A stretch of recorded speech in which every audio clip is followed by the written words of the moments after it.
that education and football can actually go together, and sports generally, not just football. We're working on 60 schools in Lagos State, and it's coming on next month, starting from the 13th of November until the 17th of November. It's a one-week program for the kids, and we have scouts coming on from the different states like Scotland, UK, and all of that.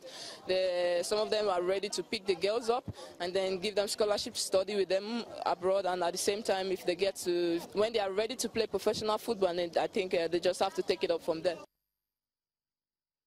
I think that's a good one because, you know, when you're up there, you try to bring other people. We've seen girls who love playing football, the fields, in school and everything. I went to a school whereby, I mean, not trying to brag here, but everyone who grew up in Benin understand Idia College and how good they were when it comes to football and all that. I know how many times parents, you know, get to search the bags of their kids and remove their boots so that they don't get to play once they get to school. So it's difficult. But when you now have an opportunity like what she's trying to offer right now, I can't wait for that November seminar to happen, because when you have the opportunity and you're like getting a future right there, it's difficult. But when you get that future, you have scout coming in, you get opportunity to, you know, get into some countries and get to go to school and also play football.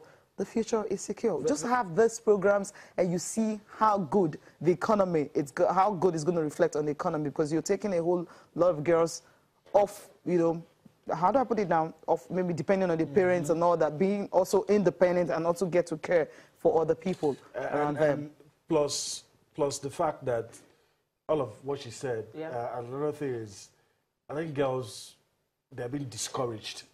I think, I don't know, maybe because we're a conservative society. And that's what she's speaking out against. I don't necessarily think it's about this. I think it's about our parents. Our parents don't think the girl child should. That's what I'm saying. Okay, yeah, but then even for the male too, I think it's recently that you find parents who now take their children to go train. Buy boots now, our educational system does not support sports. Yeah, and it's as simple as that.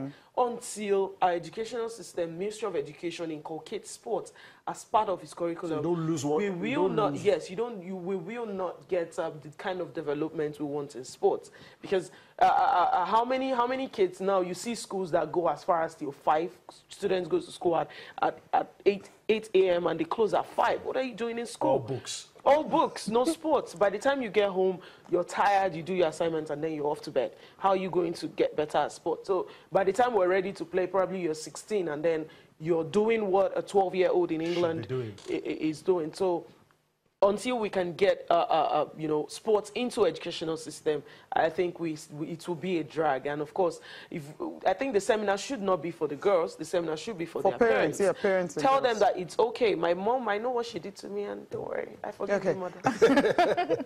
But another thing is, I was looking at, is the fact that when you see the way some of these girls are being treated, I mean, we watch how the Super Falconets are to, you know, carry placards and all, get, you know, let's be paid and all that. When you see that, I mean, you have a child who is trying to, you know, play football. You're like, okay, you've seen what these girls are facing. Is this what you want to face? Do you understand? So sometimes you look, the reason why the guys, why parents of the male, you know, of the men are allowing their kids to play football, because they've seen people like Mikel Obi, you know, seen a whole lot of other superstars we have. How they precisely how they like Obafemi Martins and all that. But when you see the girls outside Asisa Toshola or Nome B and some others, I can pick like 4 or 5.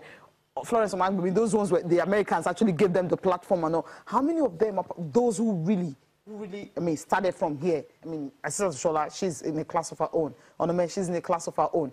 How many of them really? Francisca Odega also. Then you also have, trying to remember her name now, who scored the winning goal for Nigeria in Cameroon also. You know, when you see these girls, these are the ones who were able to, they struggled from here, the lucky ones. They struggled from here, they got into good clubs, and they were able to, you know, get the money and all that, support their parents and all that. But the others who are not able to do that, maybe they now rely on getting a call-up into the national team and maybe getting 1 or 2 needing money and all that to support. And when you don't see that, what happens? So you're not seeing any future in there, except those who other system will help to make them who they are. Like I said, it's all about support. It's a support system.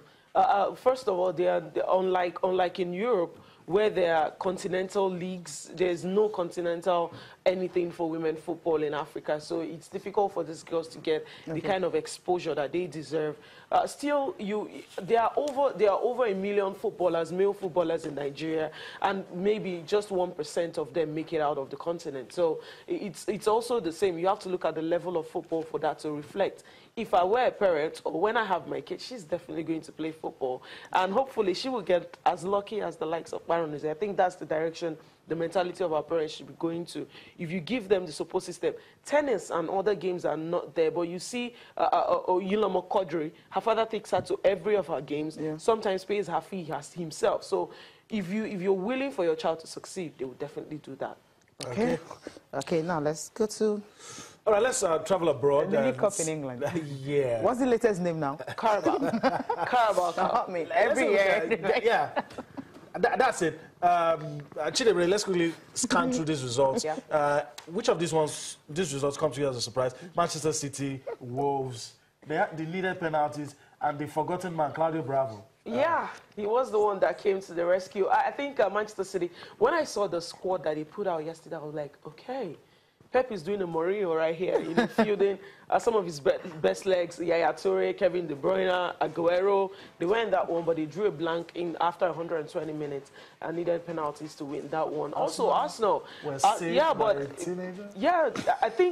I think as Wenger, he's done with going to the market. He's moving back to the feeders now.